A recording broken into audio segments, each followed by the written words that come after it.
Good afternoon and welcome to the 27th in our series of Tea Tuesday events and the 10th of 2022.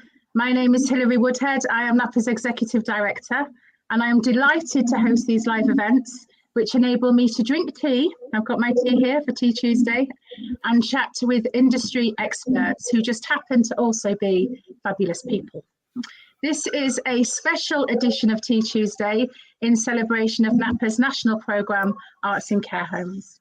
It's a free event. If you would like to make a small donation, perhaps the price of a cup of tea or coffee, you can do so by text on our donate page, and my colleague Jana will add information how to do that at the bottom of the screen. This live event is being streamed across several channels, and all comments and questions will be gathered centrally. So do pop into the chat wherever you are on the channel you're on.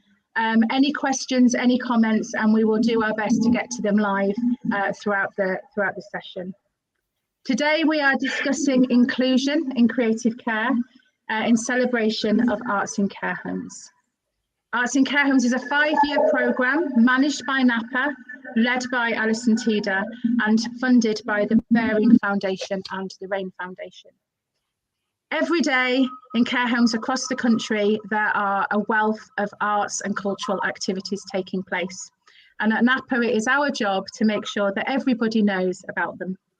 It's really important that we recognise this great work because we believe that everybody has the right to live a content, creative and connected life. We have many resources available to care services to access, both on the NAPA website and the Arts in Care Homes website. We encourage you to have a look, to use them, and to let us know what you think.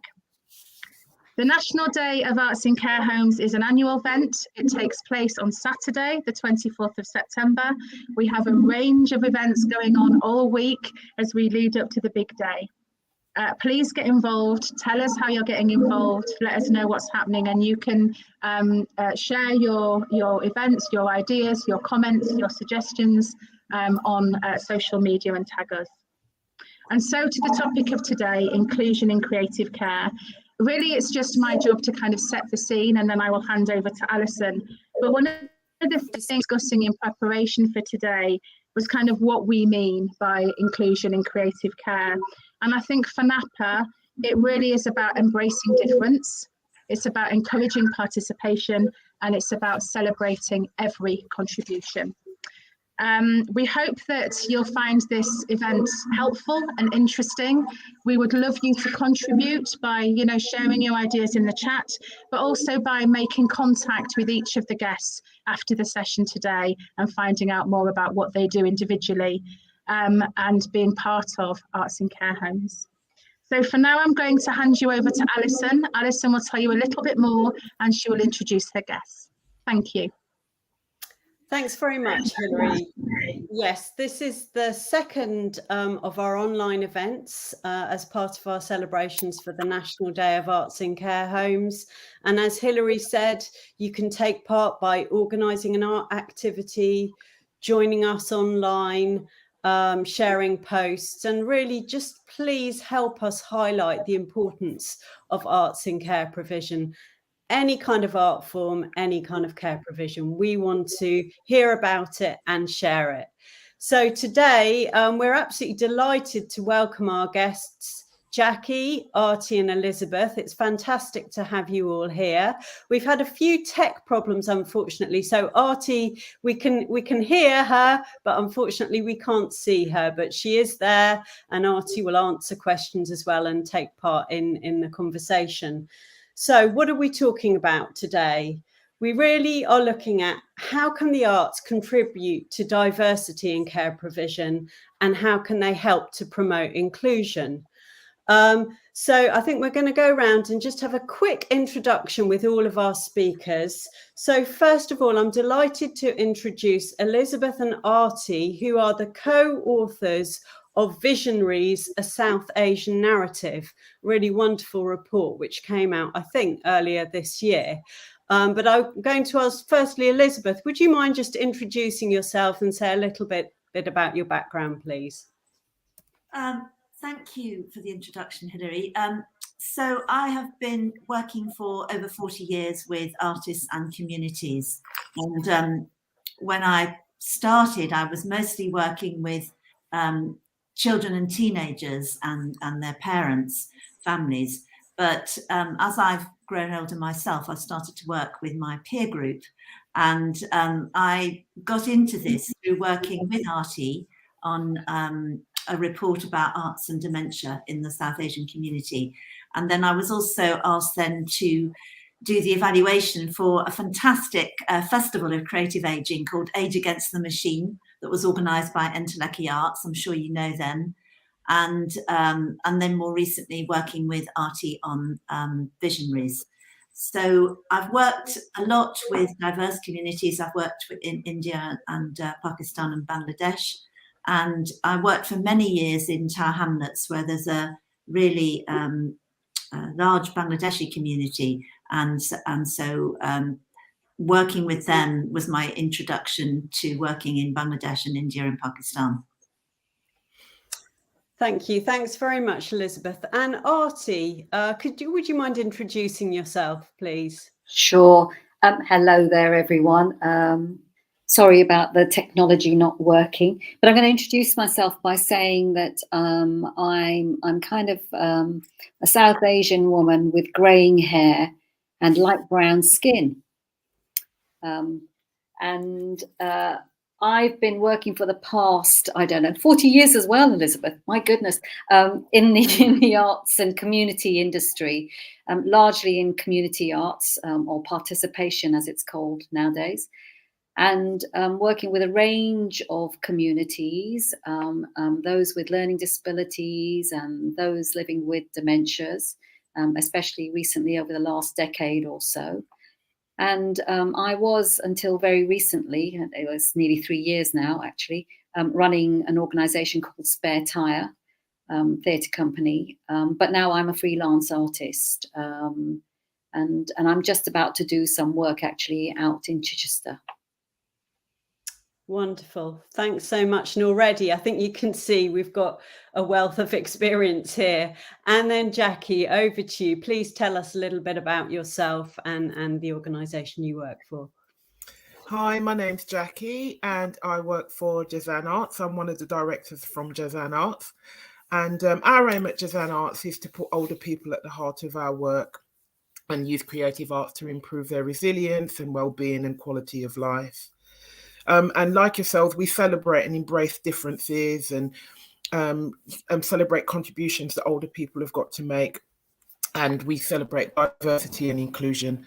Now, we use storytelling, reminiscence, drama and music within a piece that we've created to take around to homes. And we create multisensory interactive performances that we take to homes and day centres. We support independent older people and people from those from Caribbean backgrounds, mixed cultural backgrounds, and we use their stories to help create our work. We also deliver participatory workshops and activities to those living with dementias and their families. And we do a lot of work in Edmonton side. And we are passionate about including the Caribbean voice because this is another voice, you know, from my own personal experience, that doesn't have a big platform on which to voice stories. And even when we were collecting stories, people said, oh, you know, our stories aren't important. And so we, you know, for Jazan, it's really, really important to have that. We've produced, working with older people, we've produced some radio plays. We've done some we're working on a new film with one of our groups. We've worked in care homes and clubs. And evaluation has shown that people really do appreciate the work that we do. And they love sharing their stories. And so that's a bit about where we're at now. We're looking forward to doing our new film with one of our groups. Wonderful, wonderful. Thank you so much. And I think we've got a short film about your work, which I think we're going to see now, please. I need you so that I could die. I love you so, and that is why whenever I want you, all I have to do is dream, dream, dream, dream, dream. I enjoy every minute of it, this song, My boy lollipop, everything I enjoy. It brings back my memory to a lot of things we carry on. You are my sugar dandy. Exchanging Dreams is a show about two friends, one from the Caribbean and one from the UK. It follows their friendship over time, and you see how their friendship develops and changes and how their friendship grows. It goes through from childhood through to their courting days and going out to dances, for them as mothers, them as working as nurses, and also their love of Hollywood musicals and their little secret that they do together, which is pretend they're stars and sing and dance to the Hollywood songs. We spent quite a few months developing the show with a group of independent older people from mixed diverse cultures, and together we went to different care homes. And we collected their stories. And where we found that similarities in the stories, we used those in our play. I think with this play what we were trying to do was acknowledge these audiences' history or herstory as well. When you're older, where's your voice? So to give them a piece that's written about them and for them and incorporates the music for them, I think is really important so that they don't get forgotten. You said you got bad arm, but you make her strong now. There were a lot of stories that were about things that had touched them, that had been difficult, that they'd worked through in their lives.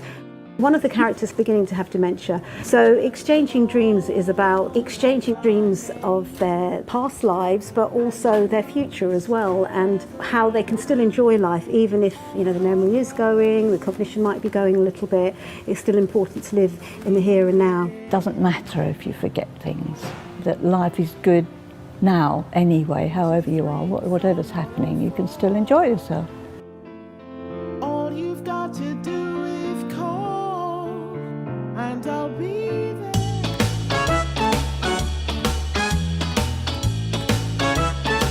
The performance runs for about an hour, and we use film, we use singing, we use dancing and reminiscence objects. We also interact with the audience. We take their responses and we incorporate that into the piece as well. We've also got live musicians that perform with us.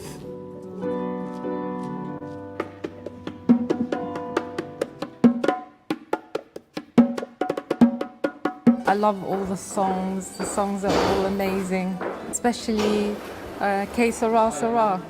It's to the point, isn't it? Because you don't know what tomorrow is going to bring. The response has been brilliant. I can't really believe how wonderful it's been.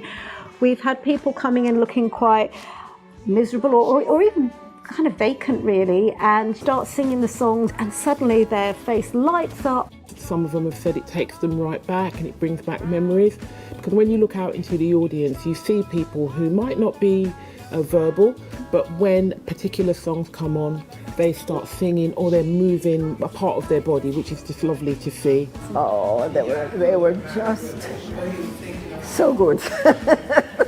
Just want to get up and dance. Mum got up and danced a little bit. She would never have done that before. So, an amazing show. A lot of older people are made to feel invisible, but this show is about acknowledging them as human beings, acknowledging their ups and downs, and that's what you find with the audiences. You see, the thing is, I'm on my own. And when I can get a bit of laugh like this, I'm a person that loves to laugh. For me, it was emotional, the first part of it, because I was born in Mauritius and I came here when I was 11.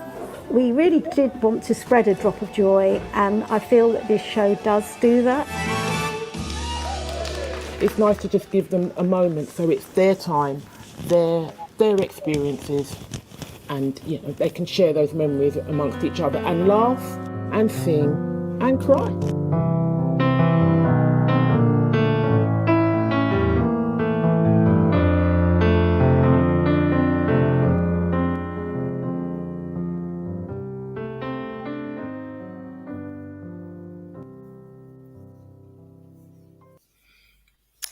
Well, that was really, wow. Thank What you. a beautiful film, short, but really said a lot, I think. And then we're going to come back to Jackie in a mode to talk a bit more about the transformative powers of the arts. I think we saw it there very, very movingly.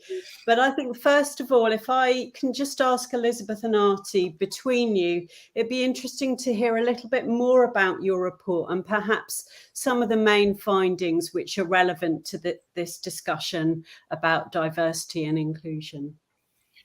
Artie, I can't see you, but would you like to start? Okay. That was a beautiful film. I mean, I've seen the show, the Jazan Arts show. It's really lovely. It's very touching.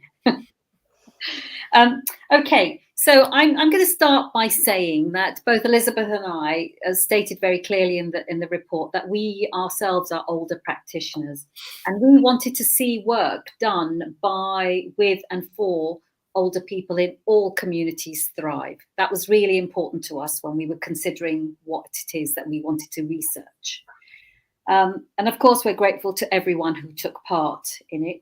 And the other aim was that we wanted to foreground the voices of the artists, older artists that we interviewed, as well as the group leaders, heritage workers, and participants. We spoke to about 33 artists and 6 community organisations up and down England. It wasn't a UK research project, but just for England. And for the artists, some of their work is directly informed by their cultural heritage, and some of it isn't. And I think it's good to observe that and acknowledge that. And so from there, I think we're going to just kind of like cut to chase. There's a lot in it. I mean, you can always download the research. I think the biggest thing, really, one of the main things to kind of relate to is that it was very clear that both for the organisations, the community organisations, and for the artists, that they wanted acknowledgement, that they wanted to be seen. They wanted awareness raised around what they do. And they want all sorts of organisations to recognise that, really. So profiling them so that they could contribute further was really, really important. They want visibility and recognition. And I think they've got valuable skills to share. So both artists and older people, I would say to you, so within the community groups. And they can kind of communicate with all sorts of different ages. It doesn't just have to be for older people, but in the context that we are speaking now, they would be great ambassadors, frankly. And I think that was the main thing. And the other thing is around legacy and what we are calling the counter narrative. In fact, that was one of our artists who said that to us. And collective history and the urgency of hearing those stories, very much as we saw in the film, that it is those stories that we need right now and here, because there's a real sense of awareness that there is a generation who are dying, disappearing, and actually we need to collect their stories and we need to hear their stories, not for ourselves right now, but also for those generations coming up. But I just want to emphasize over that this is not around, legacy in a museum, as I call dead history. It's very much alive. It's living, and that's what people want. They want it to be kind of a living legacy in the way that they want things done. So, whether it's to have your own dedicated building or, your art gallery exhibition, but that's what they want. Elizabeth, will you take it on? Yes. So just to point out that actually what we're going through are the 7 recommendations based on the findings rather than the 11 findings, if that's okay. So it's shorter as well, which is good. So the 3rd recommendation was about the importance of building a diverse and representative arts and heritage workforce in mainstream institutions. That's essential because legacy is not only about looking back, but continuing to develop and grow artistic expressions through the later life stages. So picking up on what Artie just said, it's not a full stop legacy and heritage. So mainstream arts and culture organisations need to identify a strategy and practical actions to address workforce diversity, to recognise the impact of decades of discrimination on South Asian artists' practice and how this intersects with ageism. And they need to do it because for our sector, anybody who's working in community arts, their staff are a resource for us, as are their collections and their exhibitions and their performances. So we need them to understand and to have deep knowledge of the diversity of our community so they can be a resource for the wider community.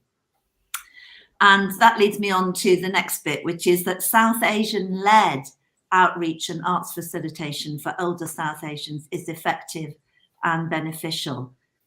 So arts and heritage work that's led by older South Asian artists and facilitators from the same cultural backgrounds delivers several benefits. Using common languages and attuned to cultural nuance, they create the conditions that pay attention to family circumstances, cultural needs, their faith, economic circumstances, and the value that their lived experiences offers, and therefore the relevant opportunities for them that resonate. So that, if you're thinking laterally about that, language is obviously important for the South Asian community, particularly the older people, because that will often be the first language, and their mother tongue is not necessarily English, even though they may speak English. But it's about thinking about, if you're in a care home, who are your staff and what can they contribute to the diversity of your program, and can you bring in artists from other cultures in order to diversify the offer for your residents? Back to you, Artie. I think that kind of covers the fifth point, really, the importance of language, in a way, that the point that Elizabeth just alluded to just now. And I want to say that although we focused on the South Asian community, I think you're going to find these same parallels in all sorts of different communities, actually. So, it's just that we happen to work on the South Asian community. CARDA asked us to work. CARDA is the Creative Aging Development Agency. That asked us to do this research, but I know that they're going to be focusing on other communities as well as time goes on. So language is important, and language is important for lots of different reasons. It's not just that it's about communicating with the older person and a particular generation. Actually, I suppose we're talking about the 75+ generation who perhaps don't have English, or certainly in cases of dementia will revert back to their original language. It's also because there is a lot of nuance and cultural understanding and values within the languages that perhaps don't translate very well. So having someone who speaks the language is kind of quite critical when you're doing the programs and programming. So whether that's through the artist that you hire and employ, or whether that's by having a translator there in place, that also was considered to be quite key and critical moving forward. Then there's the sharing of knowledge and expertise within creative aging. And again, this can be facilitated between the South Asian organizations who are currently artists themselves or working in this area, because they will help you identify artists who are working locally in certain regions, for instance. And we shouldn't be scared of approaching them in a way and talking to them, re-engaging with them, I think is what is being asked for here, because we used to engage with people, but we seem to have just dropped it from those certain communities. And because they're probably going to be more confident, really, about speaking to people and discussing it forward. So I think there's a lot of that around as well, that diverse artists need to be brought in again to the conversations that matter. That was certainly a running theme through everything that we researched.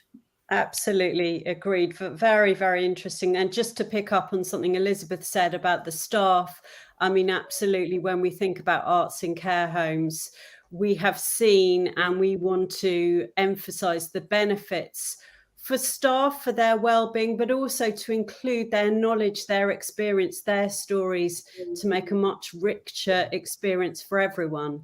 Absolutely. Jackie, we saw some of your film really said so much, but could you, from your experience, tell us a little bit about, the transformative power of the arts? I think anyone that's worked in a care setting and seen little creative exchanges using music knows, but could you tell us a little bit more about that, please? Yeah, thank you. Yeah, the in terms of the transformative power of the arts, we feel that seeing a performance helps to give value to the experience that the participants have gone through, because we're speaking their own words. We collected the stories from the participants themselves, so we're using their own words, we're using their ideas, so we're promoting their history. And within the performance, you just see people come alive, and the audience come up to you, oh, like one person, oh, you brought my auntie back. You look like my auntie. You look my auntie. You brought her on stage, And these were people who went and wrote a piece and just thought, oh, we'll just tell people our stories. Also, we use projections and we use visual stimulus. So seeing themselves and their artifacts reflected on the screen and projected onto the screen, that also helps to stimulate their memory and reflection. And throughout the piece, again, people come, oh, that's my memories, those are my memories, that's my front room. It really brings them alive. And you mentioned music.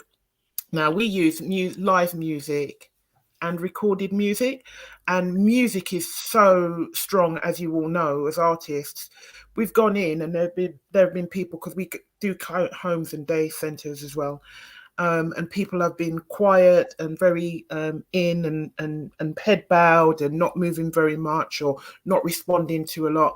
And as the show goes on and the music goes on, you just see small efforts that they're making to join in, nodding the head, tapping the fingers. We had one audience member, we had some boas, and I gave him a boa and he just teared up and was holding on to this boa. It was so beautiful to see, because you could see it had brought back so much for him, even though he couldn't say. And artifacts, we bring out, use of artifacts really helps to transform people. Oh my goodness, I did that, my auntie did that, my gran did that, my mum made me do it. And the use of artifacts, particularly, we've got these 2 irons that we use, and every time we bring them out, people really respond to that, and have so much. And the fact that we've got one artist, we're telling the story of 2 friends. One artist is, one of us is black and one of us is white. So, we're telling their stories. And for the older generation, they've said to us that is a really positive thing to see people getting on, because that's not necessarily the case from their generation. So they really do appreciate that. So in the long term, it feels like they feel their stories are valued and their history is valued. So those are some of the transformative powers. Wonderful. And I think, picking up from some of the things you said, Napa, we're always looking at ways, how can we bring in little creative exchanges? How can we, care homes do plays and performances, but for those people right at the beginning, maybe, of their creative journey, we're always trying to think of how can a busy member of staff bring in some little creative magic. And you talked about it, the use of objects. Objects have their real power around them, and also multi-sensory, tactile things. But I'm just wondering, and this really is to all of you, and Hilary, join in too as well, but how can we take some of this learning and the learning from the wonderful work you're doing into care provision, and how can we help to support staff and to inspire staff? Are there any little things? And I am thinking very much, as Jackie said, the use of objects, the multi-sensory. Have any of you, is there anything you feel that would be helpful, or just a reminder for people working in care settings that they could just bring a bit of this magic into their day-to-day work with people? Anyone want to go first on that? Jackie? Just to add to that, role playing we found going into homes is really great. We might just set up, like we've set up a school situation that we know, people ringing a bell. People remember a school. Those of you who are of a certain age will remember that there's a bell. So something like that, that works very, very well. And if we were working in a setting and people were living with dementias, going back to something I think Elizabeth had said earlier on, using the people in the care homes, using the care workers, speaking to them, finding out what the person liked or what their job was before. Like we found out that someone worked at a post office and she really liked using tills, so we brought that in as an artifact to work in a more person-centered way. So things like that. But the care workers are great resources, and speaking to the carers themselves once you've developed a good relationship with the team. So those things help. Absolutely. Elizabeth? Well, just to pick up on what you just said, Jackie, I observed somebody working with Nubian Life. I don't know if you know them. It's you should go and do your show there. It's in Hammersmith and Fulham, and they work with elderly African Caribbean people. It's not a care home, but it's a day care facility where they have lunch. But they asked people what jobs they'd done, and recorded them describing. And of course, it's super interesting because actually, people that part of them is often invisible collectively. They don't always know what each other have done. And there are points where you've got something in common. And when you're working, of course, in situations where you've got a very diverse group of people, it's a great way to discover. And I think recording people's stories just on an iPhone or a smartphone is a great way to gather that and then play it back maybe with some still images if you're going to be very lo-fi.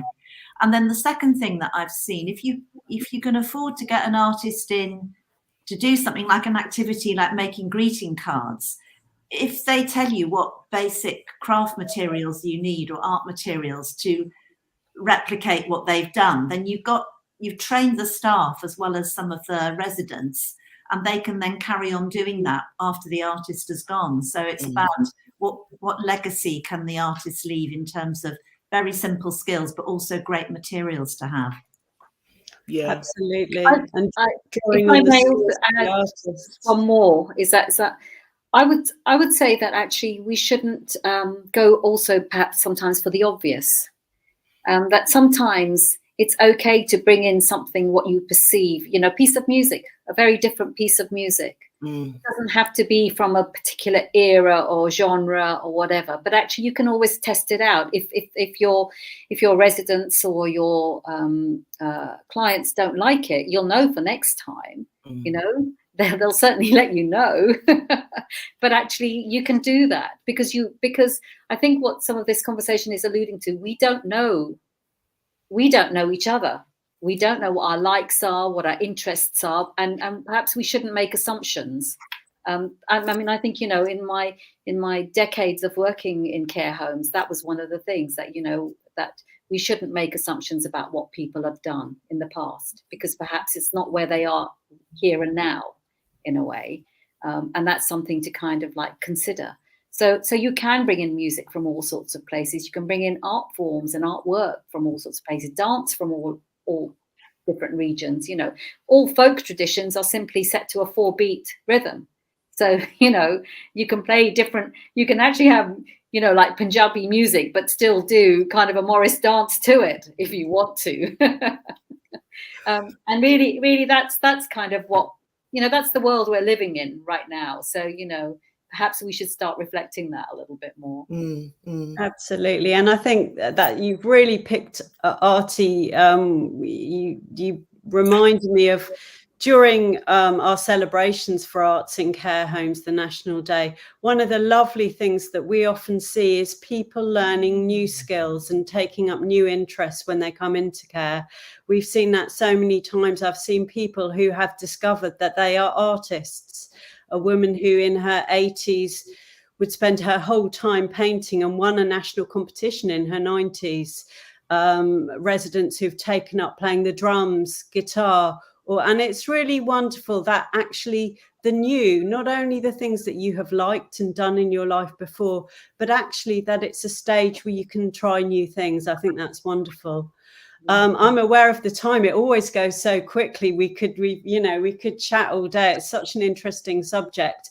Hilary, I don't know if you want to add anything, or if we've got any questions you want to bring in. Yeah, a couple of things. I mean, there's so much there, isn't there? Thank you to everybody, because I think, yeah, we could probably talk all afternoon. I really liked what was said though about we don't really know each other and we make assumptions. And I think in a way, if that's our starting point, we're more likely to be inclusive. Because rather than think we're all the same and we've got things in common, if we start with we don't know each other, don't make assumptions, let's get to know each other, we're more open, aren't we, to perhaps make suggestions or try something to take a creative approach to getting to know each other and to sustaining that relationship. I always say, you know, my oldest friend, my best friend, who's been my best friend for 30 odd years, we're still learning new things about each other. And no matter how well you know somebody, there's still new things to learn. And I think sometimes in a care situation, when we're providing care and support, we assume that we know what people need, as opposed to kind of, you know, who people are and what's important to them and how they can continue to make connections. So I just wanted to kind of pick up on that, really, because I thought it was really well put. We do have some questions. We have this is why I have to take my glasses off and lean in. Awful, isn't it? We have a question from Nav. Nav says, how can I connect more with our local temple and encourage them to visit our care home? We would love to get my community more involved in our arts activities, which is an interesting one. Does anybody want to come in on that? And it might not just be temple, it could be kind of, I suppose, any kind of place of faith. Any thought on that? I think you have to be brave, and maybe, I mean, if it's a Gurdwara, the Sikh temple, then they often have langar, which is, you know, lunches or evening meals. So you could go in there and have a chat. But I think having a conversation over a cup of tea, as we are doing, yes. Good place to start with a cup of tea, absolutely. Yeah, it does go a long way, doesn't it? And I think sometimes we have to think that we're going in with a bright idea, but actually building a relationship is go and have a chat, say hello. You know, go along a couple of times, invite people to come and have a cup of tea with you. I think you're right. It can be a very gentle start, can't it? It doesn't have to be a big idea. And of course, you know, a big idea sometimes is absolutely the right way to go about it. But actually, I think also the little things, the little ways in which we can make connections with people. Did anybody else want to add to that question? Yes, Elizabeth. I just want to say that sometimes I'm not familiar with care homes. People might be a bit afraid of going in because they've heard negative stories in the media, unfortunately, and not what wonderful places that they can be. So it's good to sort of just have that at the back of your mind, that you might need to dispel those fears and, you know, be encouraging, because the resistance might not be aggressive, it just might be fear.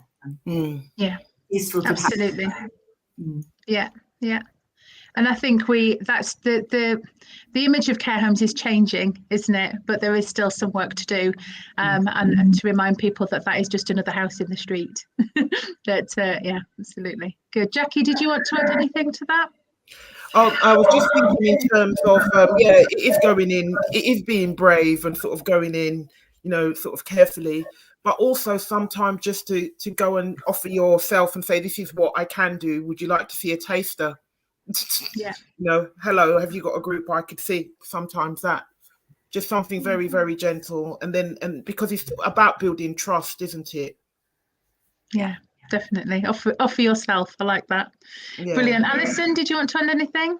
I just wanted to pick up, and what can help with that is building relationships with staff, because it can be difficult. I mean, I remember when I first went in, and when I've done voluntary work, it can be hard to know where to find your place, what to do, but working with staff, really listening, finding out, you know, what things they've done before, what things they'd like to do, and just taking the time to be with people. I think then you will find a way. You will see, I think this might work, and try it. You know, if you try it in the right way with a good manner and you're open and listening, you know, things come from that. And the thing that I would emphasize from a personal point is how much fun it is.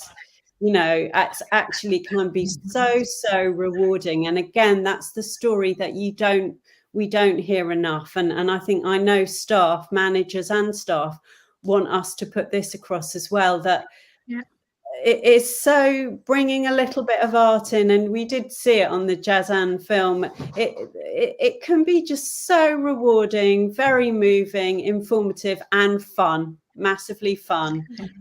So if you're even vaguely interested in this kind of work, we would absolutely encourage you, and you can reach out to Napa. We'd love to talk to you about it as well. Brilliant. Thank you, Alison. We've just got maybe one or two more questions. So this one is from Caroline. Caroline says, this is my 3rd week in post as an activities coordinator, and I'm loving it so far. Pleased to hear that, Caroline. Can you please suggest the best way to get involved in arts projects and how best to get my manager on board? So that's something that we get a lot of inquiries about, how to get the manager on board.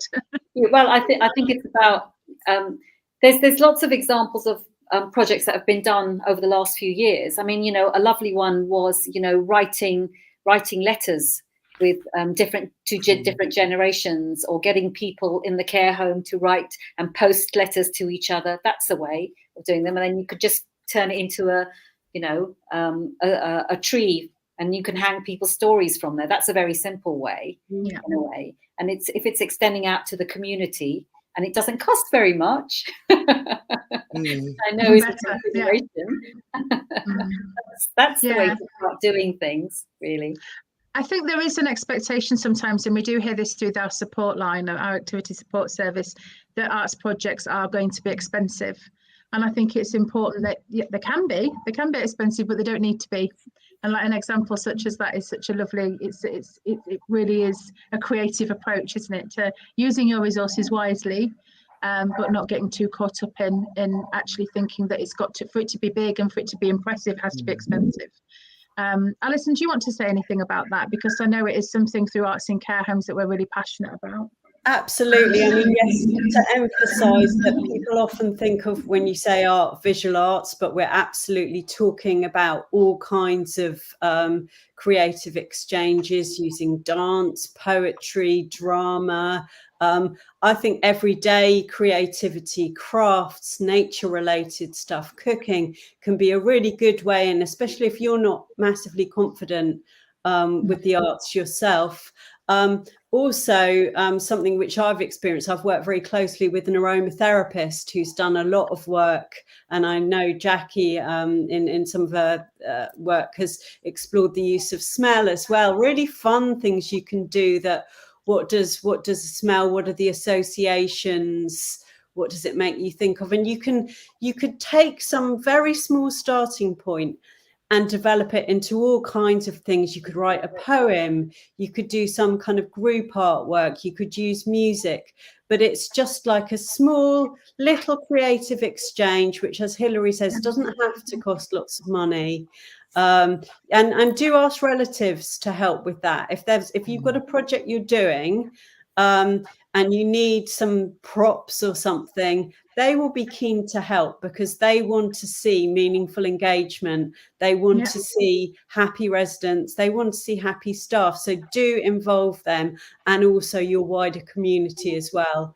And that's a way of keeping the costs down as well. Yeah. Brilliant, thank you. I just wanted this last question, if we can squeeze it in, because I think this is it's relevant to what Jackie was saying about artifacts. Oh, brilliant. So Claire says we're not really allowed to have an area with objects and things that have not been approved by head office. How can we get around this? The look of our home is quite posh, like a hotel. Jackie, any thoughts on that? Because I love the idea of the 2 irons. And just how the response to the 2 irons. I think how can we? This is an issue, isn't it? Particularly with infection control, and we like things to look a particular way. Any thoughts on that one? I just thought one of the first things that came to my mind was the use of photographs or a slideshow that could go up on a screen, so then you could photograph any sets of activities. any artifacts, even participants, and share that in house. Yeah, but Because I the would also computers now will plug in very quickly. Can we also challenge them on their no objects? Do you think? Yes. Should we be brave on that? We're being brave today, but I think there is something, isn't there, about, I agree with you. I love the slideshows and taking photographs of things. It's not quite the same as holding the iron, though, as seeing a picture of it. I mean, I think we would encourage you to challenge some of these assumptions that that your environment has to look a particular way. Things can also go away. They don't have to be out all the time. Maybe we could compromise. Just a thought on that. So, be brave, Claire, and challenge it. And we obviously, if it is a real issue, you can phone us on the support line. We could talk you through it. Elizabeth, did you want to add something to that? I wants to say that probably every resident in their room has got a significant object of one kind. And that is so. It doesn't have to be necessarily historic. It could have memories that are, or associations or stories attached to it that would be interesting for other people to hear. Yeah. I think probably that's it for the questions, Alison. Back over to you. Well, I think that was a wonderful chat, and as we said, thank you so much to our guests. Artie, sorry we couldn't see you, but it was lovely to have your contribution. Please, everyone out there, do take a look at Elizabeth and Artie's report. Have a look at the work of Jazan Arts. There's lots of inspiration there, lots of ideas. I think, Hilary, I'm not sure if you wanted to share anything about the Napa resources, but just before you do, just to say, yes, it's the National Day of Arts in Care Homes coming up on Saturday. Please, share what you're doing, and we will share it, because we want to put a spotlight on this really important work that's being done. And the UK, there's some amazing stuff being done, and in other countries. And let's just try and spread the word and shine a spotlight on it. But Hilary, maybe to share about some of the Napa resources. Just some current resources, really. We have a couple of weeks ago published a range of resources to support staff working in care homes with Black History Month. A whole bundle that's available to Napa members and available from the Napa shop. And we're also in the process of, we're just about to publish some Diwali resources as well.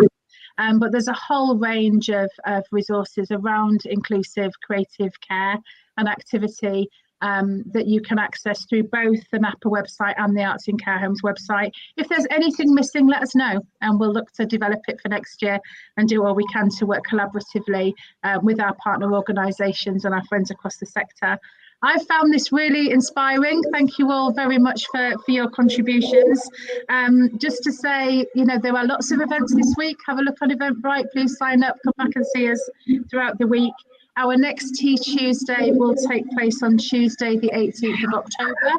And we will be celebrating Black History Month with our trustee and advisor, Chino Wills-Cole. And we'll be going through some of our resources, but also thinking more broadly about the significance of celebrating Black history in activity provision. So for now, thank you to Alison, to Elizabeth, to Artie and to Jackie. Thank you for being here. If you'd like more information, as we've said, about any of the individuals or organisations this afternoon, please do get in touch with us. Or you can contact the support line Monday to Friday, 9 to 5. You can get in touch with us on our Facebook page, on Twitter. You know the social media. But for now, we're slightly over time. Thank you all very, very much, and we will see you soon. Bye for now. Bye-bye.